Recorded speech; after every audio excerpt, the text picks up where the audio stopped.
दिवा शहर पश्चिमेतील दिवा गावातील स्मशानभूमी अखेरच्या घटका मोजत असल्याचे चित्र असून शासन दप्तरी नोंद असलेल्या स्मशानभूमीकडे ठाणे महानगरपालिकेचे अक्षम्य दुर्लक्ष झाले असल्याचे दिसून येत आहे।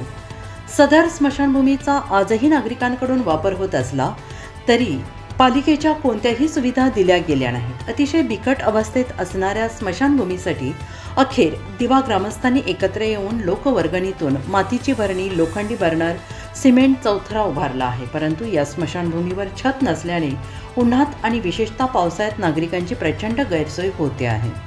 ठाणे महानगरपालिकेने याकडे त्वरित लक्ष घालून इथे मूलभूत सुविधा, छत, पाणी बसण्यासाठी व्यवस्था, लाईटची सोय करावी अशी मागणी नागरिक करत आहेत।